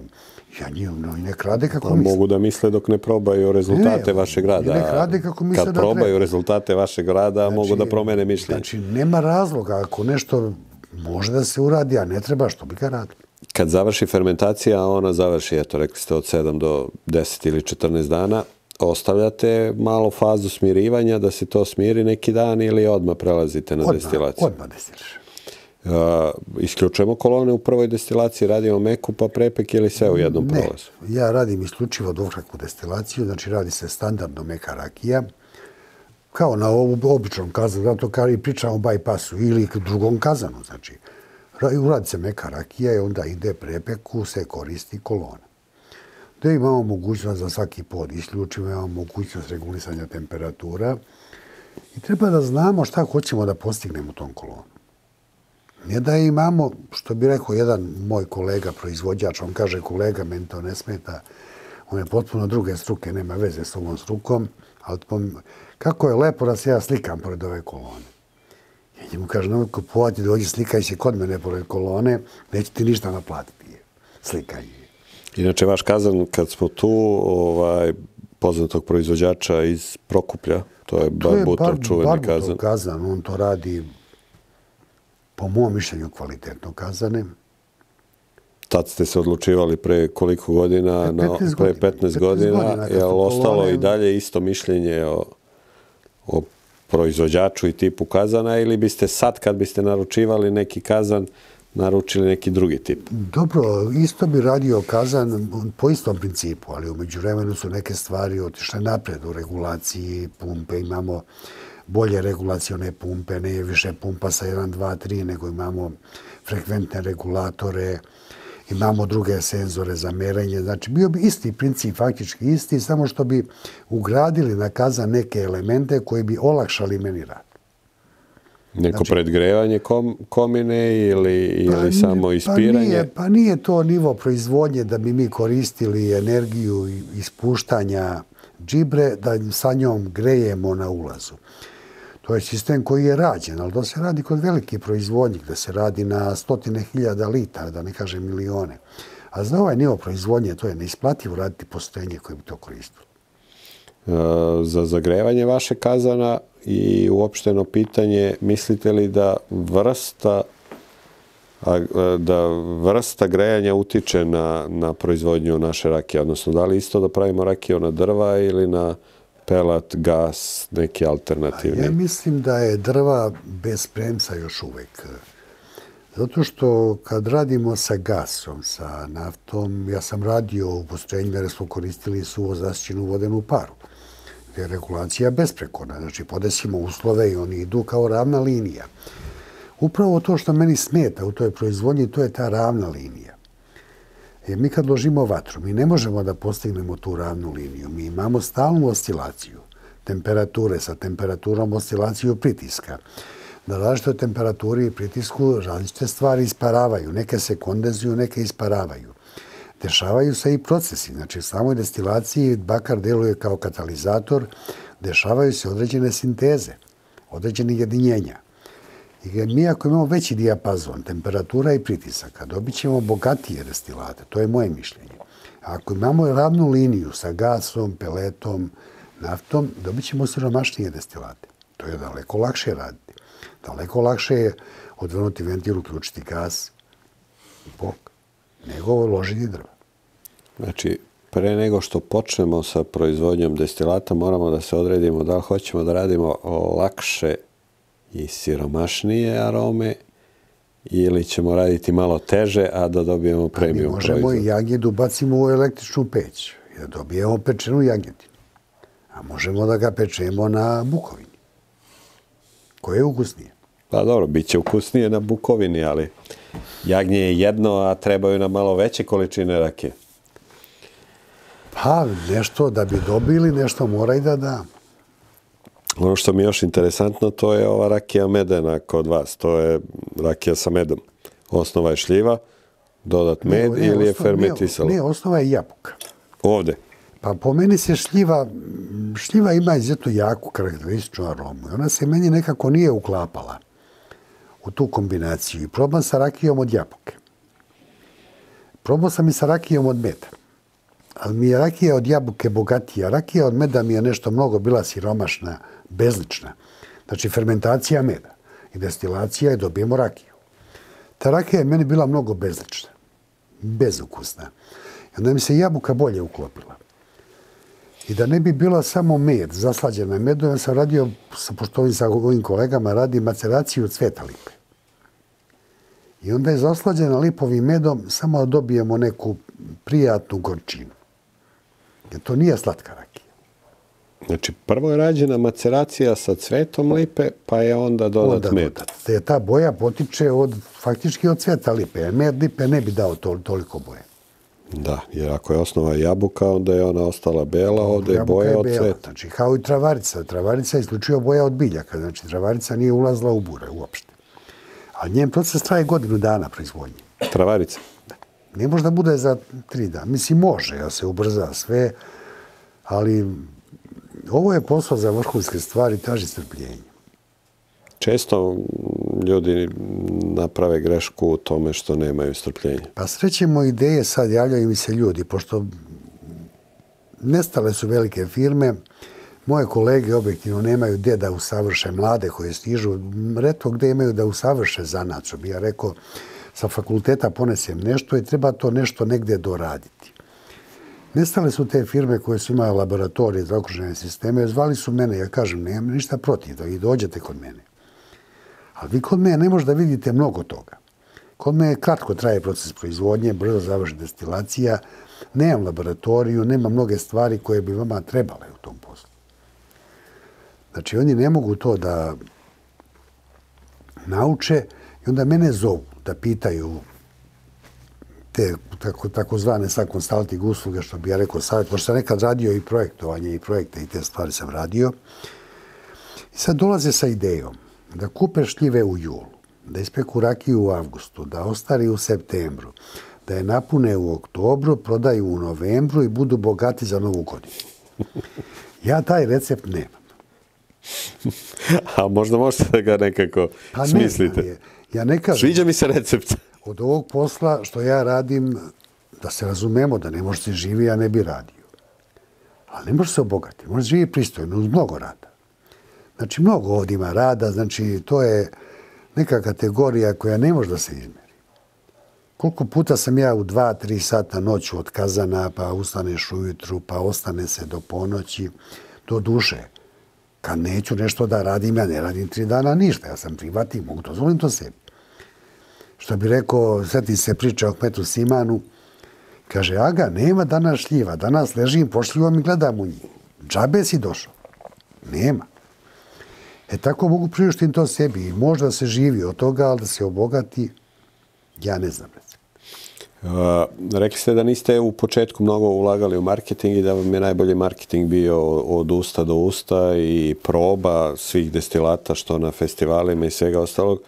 Međutim, jedan ozbiljan broj restorana je počeo da uvrštava čedinu rakiju i iz tog nekog aspekta da je 100% organska, a i samo kvaliteta. Kako ste do tog nekog stadijuma došli, ajde da kažem, do trenutne situacije na tržištu? Pa, trebalo je vreme. Znači, ja ne da nisam hteo da ulažem u marketing, znači, ali su mogućnosti bile takve kakve jesu. Znači, ja nisam mogao da ulažem. Znači, i ostala je mogućnost i manjih festivala, izložbi, da se pojavim, da ljudi vide, da probaju. I onda mi je tu jedan moj prijatelj iz Beograda, koji je čovjek malo, što bi rekli, malo bojemski nastrojen, malo se bavi puštanjem muzike kao DJ i ostalo, dobri smo prijatelji. Onda je malo on uticao na par svojih prijatelja koji drže kafiće u Beogradu i tako. I oni su uvrstili da probaju sa mojom rakijom. I ona je naišla na pozitivan odziv kod gostiju. Znači, ne bi oni nju zadržali u svojim, znači ima najduže je već 7-8 godina u nekim kafićima, ako nije i duže. Je non stop prisutna i to su manji kafići gdje sam ja kao nepoznavalac tog dela tržišta smatrao da tu bio skeptičan. Šta će tu da se proda? To su 2-3 stola, malo bašte, šank, nešto. Međutim, to su kafići koji su u kvartu, koji imaju manje više dobar deo stalnih gostiju, koje sam ja upoznao u međuvremenu. I tu je se, znači, taj kvalitet prepoznao i onda to malo ljudi traže. Traže da popiju kvalitetno piće. Imam u Valjevu nekoliko kafića koji drže. Ja znam ljude koji prođu pored 3 kafića, odu u 4. na kafu da popiju čednu rakiju. Sve više će ljudi prema rakiji da bira kafane, ja sam siguran u to. Zapamtite. I kvalitetnoj kafi i kvalitetnoj rakiji. Znači i taj prijatelj u Beogradu koji poznaje dosta ti vlasnika restorana je ostalo upravo ti skromni restorana, nije oni ekskluzivni i ostalo. Da se razumemo, nije to ništa loše, ali ja nisam, što bi rekli, kalibar za ta ekskluzivna skupa mesa. Sad kad ste mi pomenuli kafu, moram da iskoristim priliku da pozdravim prijatelja koji mi je iskrenuo pažnju negde na čedinu rakiju, mada sam ja znao za čedinu rakiju i ranije, to je Miodragale Janković, a on je stručnjak za kafu, automobile i cigare. Sad ga uvodimo u svet i rakija, da doda još to jedno... Upravo, on je fan požegača. Jeste, i shvatam zašto, baš vrlo mislim, ne znam. Mislim da je vrstan poznavalac.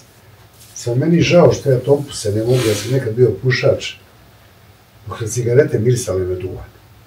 Kad su prestale da mirišu na duvan, ja sam prestao da pušim. To su ove nove neke savremene cigarete. Pa ne znam, imali su sve druge mirise, što bi ja rekao, smrde, nije lepo reći nešto što se koristi da smrdi. Imale su neprijatne mirise, izgubile su onaj lek miris duvana koji je privlačio. Kaže, kako si prestao da pušiš jako lako. Počele cigarete mi smrde, više mi nisu prijale i ja sam prestao to da radim. To mi ne predstavlja zadovoljstvo. Sam probao tompusa, verovatno sam bio već mator suviše, da bi se ja privikao na to. Već ja Gale tu nam nađe neke nove tompuse, neke manje, aromatičnije, koji još uvijek podsjećaju na ukus duvana, pa ćete se možda... Što bi rekao jedan moj kolega koji ima dosta godina više od mene, kaže, duvan je lekovita biljka. Sam po sebi ako ga koristimo normalno. Meni to je bilo smešno. Sad taj čovjek u pravu ili ja ne znam. Da ima neke smirujuće neke note, sigurno. Još jedna zanimljivost koju odavno nisam video, a vi ste mi sad podsjetili na nju, to je da ova vaša rakija pakuje i u balonima od 5 litra, što je jako pohvalno, pogotovo za neke koji hoće da nose malo dalje ili za neke ugostiteljske objekte. Ali specifičnost je ovaj tamni balon. Rekli ste mi da ga je sve teže naći, a igra li nam to ulogu u čuvanju naših rakija? A on kao prva stvar što se ja podelio za taman balon, on mi nekako deluje, što bi rekli, otmenije, svečanije za ta ekskluzivnija pića. S jedne strane, a s druge strane on sprečava fotohemijske efekte, mada su oni kod rakije zanemarljivi, nema tu neki značajniji pod utjecajem sunca, ako držimo na suncu rakiju i tako nešto. E sad, i tu se javlja neka moda, znači jako kratko traju flaše. Posle neke 2-3 godine se izbacuju nove serije stakla, nove boje, novi oblici. Tako da sad dolazimo u situaciju da moramo da menjamo etikete, da menjamo flaše, pošto neke flaše jednostavno prestaju da se proizvode. Da. E sad, to su neki novi trendovi. U tom delu sam ja konzervativan. Ja, na primjer, sam imao flašu drugog oblika koji je Saverglass prestao da proizvodi. Ja ne mogu da punim u nju, ona ne promeni. Znači, ja je ne bi menjao. Ali ste zadržali istu etiketu. Flaše menjate, etiketu ste zadržali. Znači, osnovnu etiketu to radi isto moj prijatelj koji radi dizajn. On čovjek radi taj posao, ja se što rekli ne mešam mnogo u to. On to zna da radi. Ja mislim da su solidnog kvaliteta, nisu to etikete, da se razumemo, zlatotisak i ostalo nešto, ali mislim da su sasvim pristojnog kvaliteta, pošto je moja ciljna grupa su ljudi koji piju rakiju. Ne gledaju flaše. Ne ljudi koji nose na poklon od od Slave do doktora ostalo se ne vadi. Kažu meni, kako ti to poneseš flašu, izvadiš iz torbe flašu bez kese. Ja sam ponuo flašu rakije, nisam ponuo kesu. Ponuo sam da vidi šta sam mu donio. Znači, nije poenta da izvadim ja kesu i da spustim pored. Ne, izvadim, jer to je običaj, što bi ja rekao u mom selu, da se kad se pođe kod uglednih ljudi, ponese flaša rakije u znak pažnje. To flaša svoje rakije. Svoje rakije. Kod jednog lekara u klinici u Beogradu, sticajem okolno sam bio u pregledu i završeno sve, ja vadim flašu rakije. Kaže on, direktore, to nama zabranio. Slušaj, doktore, ja nisam donao ovo da vas podmitim. Ja sam ovo donao u znak poštovanja. To u mom selu kad se ide kod uglednih ljudi. Se ponese flaša rakije u znak poštovanja prema njima. Ja sam ovo ponuo, pošto vas poštujem i uvažam. Zato sam izvadio flašu iz torbe, da se vidi koja je, i smatram da bi trebali da uzmete. Ali kaže direktor da se u Engleskoj ne radi. Izvinite, molite, ja nisam došao iz Londona, ja sam došao iz Rađevog sela. U mom selu se to nosi popu, učitelju, doktoru, sudiji, predsjedniku opštine, uglednim ljudima, znači uglednom seljaku se ponese na poklon. Ako nema ništa, ponese jabuku. A obično ide flaša rakije. Ove su rakije imali. I on čovjek počeo se smeje. To je rekao deo naše kulture i ne mislim da je to ništa loše. Sad sve više noše flašu vina koje stoji u nekom podrumu, skuplja prašinu, niko nikad nije popio to vino koje je dobijeno za slavu ili tako nešto. Umjesto da ponesu flašu rakije, ona bi se sigurno popila kad tad. Ne bi skupljala prašinu. U ovu rakiju od meda se stavljali rakije od jabuke, a sve ostalo su rakije od šljive kod vas u flašama.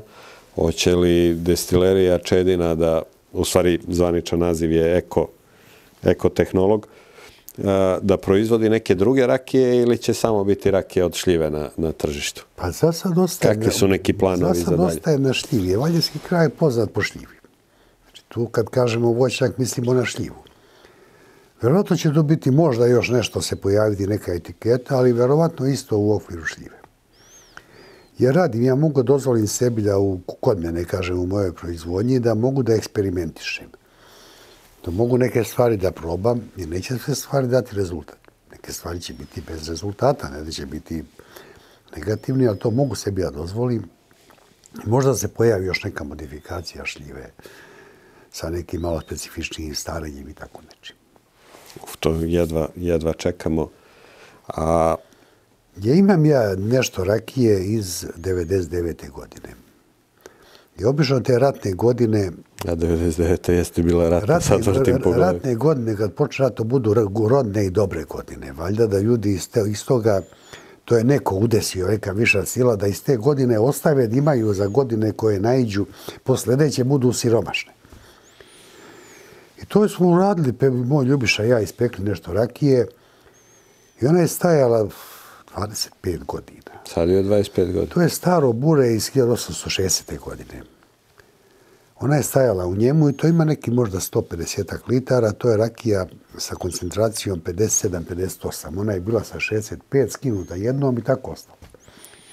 Nije bila neka količina za neko komercijalizovanje. I sad kad se taj destilat proba, tu sam pričao s ovima se još drže blog i ostalo, uopšte nema utisak jačine. On je potpuno neke druge osobine dobio. I kažu meni šta ćeš s njim? Neću za sad ništa. On za sad stoji i čeka. Ali mogla bi neka 25-ica da izađe? To nema... Da vidimo, nije ništa hitno. Jer tu šta god uradim, tu nema nasad. Znači kod rakije, kad pomešamo, kad nešto uradimo, mi ne možemo da vratimo proces nazad. Da. Zato sam ja dosta rezervisan kad tako neke stvari radim, dok ne dođem da to... Jer sad, na primjer, moj knjigovođa peče nešto rakije i gore u selu kod njega i njegovi sinu ima za sebe. I sad donesem da to finalizuje, njemu sredim. I on pita šta se radi s mojom rakijom? Pa ništa. Pa što? Pa razmišljam. Šta razmišljaš? Pa slušaj čovječe, ako na jednom uradim, ja nazad ne mogu da vratim. Znači, to mora se radi oprezno. I sad to stoji i čeka. Znači, ja razmišljam šta s tim da uradim. Tu ste mi rekli, ja ću vas ohrabriti da date na tržište pa da probamo.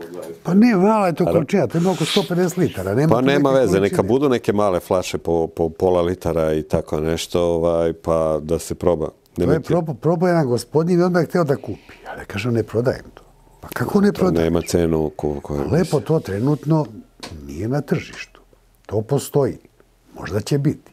Ako bude, ja ću te obavestiti. Ja sam odgovoran, ako sam te opet ću obavestit ću. Da. Ali za sad to stoji i miruje.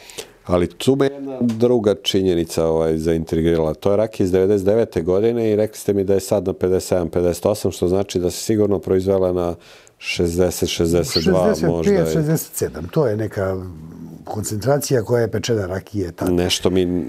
Jer tad ja nisam imao kolonu, nisam imao ja to postrojenje za rad. Po saznanjima koje ja imam, kažu svi da naša tradicionalna rakija se proizvodila na pitku jačinu, da se nije proizvodila kao jak destilat na 60-65. Moji su je pekli na 26-7 gradi. To je 65-67 stepeni. Moji su je pekli stalno na tu jačinu, ljutu rakiju. I ona je posle pomalo skidana. Ali nije skidana na ove koncentracije koje sad mi pijemo. Ona je ostajala na neki 20-21 grad. 50. To je 50-52. Što ja lično mislim da je prejaka rakija za uživanje. Ona je rakija služi kao piće za uživanje. Znači, kad uzmemo rakiju sa preko 50 stepeni, dominantno što osjetimo prvo je jačina. Alkohol. A ne treba da osjetimo alkohol, da osjetimo neke druge stvari. I što se to polako vraća na neku koncentraciju među 42 i 45 za šljivovice. To je neka jačina koja je po meni optimalna. Sad vidjet ćemo šta ćemo od ove raditi polako. Nema žurbe. Nama ostaje da je čekamo. Mi ne možemo mnogo da radimo. Još druga jedna stvar koja mi je zapala za ovo, rekli ste mi donese prijatelj pa da ja to finalizujem i sve. Filtriramo li rakije na nekim mašinama prepunjenja ili ide samo neka obična filtracija kao nekad što se radilo kroz filter, gazu, šta god? Pa radim filtraciju, znači to su kroz ove celulozne ploče koje su dozvoljene, kroz njih se radi filtracija. Je ipak znači kad rakija ima sjaj... Ali ne izgubi od arome kroz to skoro pa ništa ili imate utisak da je izgubila nešto malo, pošto možete da je probate i pre i posle filtracije? Pa neće, ona možda izgubi nešto minimalno od boje i to na samom početku, jer te ploče nešto apsorbuju. Sad treba da usladimo broj ploča prema količini. Ne možemo stavimo sad 30 ploča i da pofiltramo 30 litara. To nije... Znači da nađemo meru koliko ćemo koristimo ploča, da ne bude ni malo, da nam ne zaguše, da ne bude mnogo ploča, jer ćemo više ploča. Ne mogu biti. Znači sve su to stvari koje traže određeno znanje. Sad mi smo obično, svi znamo sve. A ja se trudim da ono što znam, znam, ono što ne znam da pitam ljude koji znaju. Ja ću vas da pitam jedno pitanje koje sam postavljao u nekoj, ajde da kažemo, prvoj sezoni gostovanja kod mene svim svojim gostima. Da nije vaša, koja je najbolja rakija koju ste probali ili rakija koja je na vas ostavila najjači utisak? Pa šta znam, kod nas su rakije počele pre 15 godina da se vraćaju, da kažem, visoko kvalitetne rakije, da se malo više radi, da se od onog socrealizma, od one rakije koja se peče u avgustu, a puni u septembru, da se vratimo na nešto, se vraćaju. Tako da imamo na tržištu, imamo kvalitetni rakija, po mom mišljenju, i polako se to samo selekcioniše. Ima, znači, etiketa koje se nameću, ali dođe sve na svoje, prepozna se sve šta je kvalitet, šta je... Jel nam cela ta rakijska scena ide nekom uzlaznom putanjom još uvek ili smo došli u fazu gde su se kvalitet i kvantitet spojili pa sad jedno mora da opada? Pa ima jedan broj ljudi koji ostaje na nekoj količini, na svojim voćnjacima. Sad, to je manji broj ljudi. Ne kažem da je uopšte loše nešto povećavati, ali sam iz iskustva moje porodice koja je nekad po pričanju, ja to ne pamtim, koja je imala neku mnogo veću proizvodnju, pa je onda bilo šta je bilo, pre 80 godina. Tako da mi nisu ni ambicije da neku ogromnu proizvodnju pravim. Ja znam, pošto sam bio u velikoj firmi, znam šta to nosi. Treba raditi da čovjek bude dovoljno, da bude zadovoljan, da ima vremena za prijatelje, za druženje, za, što bi ja rekao, džabalebarenje. Šta radiš, pustim ovce, zove me s kojima radiš, čuvam ovce. Pa šta radiš? Pa ništa, evo leži Pulin pored mene, ja sedim na nekom drvetu, on leži i gledamo kako ovce pasu. Da mogu da priuštim to sebi, znači, ne znači da priuštim sebi sad otići na Havaje, Karibe i ne znam gde. Ja nemam želju to da idem. Mene neke druge stvari zanimaju. 8. generacija i rakija se pravi od 1830 i neke godine. Po pisanim dokumentima, verovatno i pre toga. Ima ko će naslediti to? Imamo neko od familije da pomaže u proizvodnji? Pa imam 2 ćerke, one su zainteresovane. Mlađa je dosta zna oko rakije, mada je ona po struci lekar. Radi kao asistent na medicinskom fakultetu, ali dosta interesuje, dosta je naučila. Starija je isto profesor, predaje na tehnološkom fakultetu engleski. Sad nju više interesuju pare nego rakija. Dobro, ali ima i u dodirnih tačaka sa rakijama. Znači, naći će se negde. Ima osnove, sad Zet je starija ćerka se udala. Zet malo ima interesovanja za te stvari. Ali, Bože moj, mislim da neće to pustiti da propadne. Ipak to donosi neke prihode, mada ima od svoje težine taj rad. Privatan, samostalan, na to manjem nivou, ima određene težine i tako. Evo, nismo se malo smo pre emisije, imamo neke promjene i oko akciza od ove godine u toj našoj poslovnoj politici. Kakvi smo s tim? Pa šta znam, stvari treba da idu napred i to je normalno, ali mi smo skloni tome da mnoge stvari radimo nasilno. Kao što je e-agrar, uvođen bukvalno nasilje.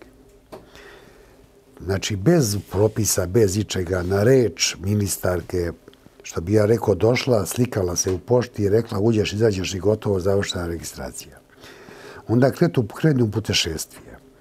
Ja pokušavam da objasnim da ja u Rađevom selu, 2 kilometra od centra Valjeva, putem, ne vazdušnom linijom, kad dune vetar između Drine, Save, Šumadije i Užičkog kraja, kod mene nestane struje. Da još uvek nema signala mobilne telefonije 100 metara od mene, kao što ga nije bilo od 99. godine kad je Karić počeo sa mobilnom telefonijom, nema ga ni dan danas. Da kad imam struje, nemam interneta. Da shvate realnost u kojoj mi živimo. Da ja sednem, uključim računar, što mi nije strano, sve odradim, uđem u e-fakture, ne radim. Prvo pomislim, mislim ja nešto radi kako treba, pa ponovo. Okrenem knjigu, ja ne radi, kaže, od jutros. Prekidu veze sa Beogradom, ne radi server. Ja izgubio 2 sata vremena. Nisam ništa uradio. Proće rokovi. Da shvate u kom ambijentu mi radimo. Znači, lepo je to, treba stvari da idu napred, ali mislim da treba ih uvesti, ne treba raditi na silu, ne treba raditi na mišići, ne treba raditi da bi se nešto radilo. Ovo sad imam utisak da sa ovim akcizama, bukvalno kod rakije, radi da bi se nešto radilo. Jer do juče, u Kneza Miloša 20, su pisali preko Indika.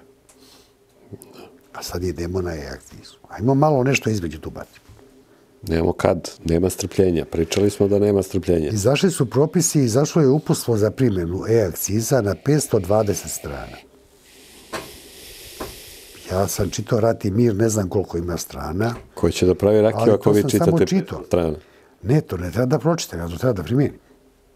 Jedno je da pročitam, drugo da primjenim. Ja sam se pitao da li taj ko je napisao uputstvo, da li je uključio, što bi rekao jedan moj kolega, dao je Bog svima mozak, ali nije dao svima uputstvo za upotrebu. Da li je njemu dao uputstvo za upotrebu? Kad je on napravio uputstvo za primjenu e-akciza na 520 strane, nisam verovao. Pa se vratim 3 puta. I moj računar, pošto je pomator, ja imam da čuvam stvari, pošto ja te stvari kupio, ja to čuvam. Znači, je pomator iz 2011. godine, 10. I sad on ne može otvoriti do 260. strane, ne može više. Ne mogu da odjednom da otvorim cijelo uputstvo. Strašno. Znači, dolazimo malo u neke apsurdne situacije.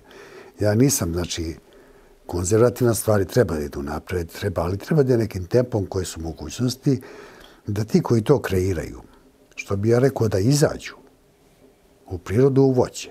I meni kažu, šta ti je problem? Uzmeš telefon, kad sam u organskoj proizvodnji. Izađeš na 4 ćoška parcele preko GPRS-a, ojivičiš parcelu. Ljudi koji GPRS? Oni na Povlenu nemaju, tad sam ja, kad sam radio tu organsku većem obimu, imao i na Povlenu neke parcele, oni ljudi nemaju ni ovaj telefon. Nema signala ni jednog telefona. Koji GPRS? Koja parcela s 4 ćoška? Ljudi, shvatite da mi živim. Ne, oni to ne razumu. Nisu te stvari ohrabrujuće za nekoga ko bi ušao u rakijski svet i da proizvodi rakiju. Mislim da čak nisu ni olakšavajuće za neke koji već proizvode rakiju, pa bi iz neke hobi varijante ili iz nekog crnog tržišta prešli u belo tržište. Ali treba tu da uradimo. Mislim da mali proizvođači, ti proizvođači sutra preko gazdinstva, da on ne treba da radi isto ono što radi veliki proizvođač koji radi 2 miliona litara. Ali zakonski se potpuno isto očekuje od njega. Da radi potpuno isto kao i ono što radi. Očekujemo da on plati te dažbine, ali mi znamo ako on ima 5 hektara voća, mi znamo koliko on rakije može da ispeče. Ne može ispeče 50.000 litara rakije. Na tu količinu on plati državi, kao što je na primjer slučaj u Sloveniji, koliko sam ja u toku, na tu količinu on plati državi akcize prinadležnosti i on tu količinu normalno prodaje. Da li će da je proda za keš, da li će ovako, onako, potpuno nebitno. Znači u skladu sa svojim mogućnostima. On ne može kupiti linije za flaširanje, ne može sad da razvozi po tržištu. Ali mu omogućimo da on uz plaćanje naknada državi, jer niko nas ne beži da platimo državi naknade. Normalno je da plaćam. Ja sam ušao u posao da radim i ušao sam, znam da ja platim akcizu, PDV, sve što da plaćam i to je normalno. Ali mi omogući da to obračuna na normalan način. Shvatite da nemam interneta. Nemam struje. Juče je nestalo, počeo pada sneg, nestalo struje. Da. Nemam grejanja. Znači, tada sad premostim grejanje, da upalim agregata, mi radilo grejanje. Da li to oni mogu da shvate? Teško. Ali i dalje i pored svega toga naša scena ide nekom uzlaznom putanjom. Naša rakija M je sve dostupnija u inostranstvu, M je sve bolje i bolja po meni. Većina tih proizvođača koji su prevazišli taj neko nivo i više nisu mali proizvođači, nego su postali srednji i veliki. Svi su prešli u Beograd. Svima su firme registrovane u Beogradu. Proizvodnja je ostala negdje, ali je firma u Beogradu. Imao sam i ja ponudu pre jedno 3-4 godine da prebacim kompletno sve u Beograd i možda sam im pogrešio što nisam. Da ostane da jeste, da se radi, ali da bude sve registrovano u Beogradu. Pa ne znam, to su sad neke vaše odluke. Dobro, da ne, moje, kažem, imao sam ponudu, ja nisam to prihvatio. To nije moj način razmišljanja, nije moj pristup poslu, sad. Da li sam u pravu ili nisam, ne znam. Priči nikad kraja. Mi ćemo nastaviti ovu priču jer ja moram da probam još. Travaricu neću probati jer ovo kad pijete čedinu 10, skoro sam siguran da pijete i neku travaricu. To je zbog onog biodiverziteta koji vam je Čeda objasnio što sve podrazumeva. Ako na nekom od festivala u budućnosti budete sreli ovako simpatičnog gospodina sa šeširom, to je Čeda i probajte sve što ima kod njega na štandu. Jer su sve rakije veoma kvalitetne i mogu da nose premium sektor. Ako vam se svidjela ova epizoda i uopšte ovo što mi snimamo na našem kanalu, stavite tamo onaj like, share, subscribe, šta god već. To traži algoritam od mene da kažem. Čika Čedo, hvala na gostovanju. Vidimo se na nekom od sljedećih festivala. Hvala vama i da se vidimo i kod mene. Hoćemo, zdravlje Bože. Destileriju, voćnjaku, mada je kod mene lepše kad je proleće i kad je zeleno, nego kad je zima. Svi bi na proleće da dođemo kod njih, pa malo će biti gužva, verovatno, sljedeće proleće. Ali... Ne može i zimi, ali su... Ja lično mrzim zimu i onda uvek preferiram topliji period godine. Vidjet ćemo šta ćemo sve dalje da snimamo na našem kanalu. Do nekih sljedećih epizoda. Svako dobro i živjeli.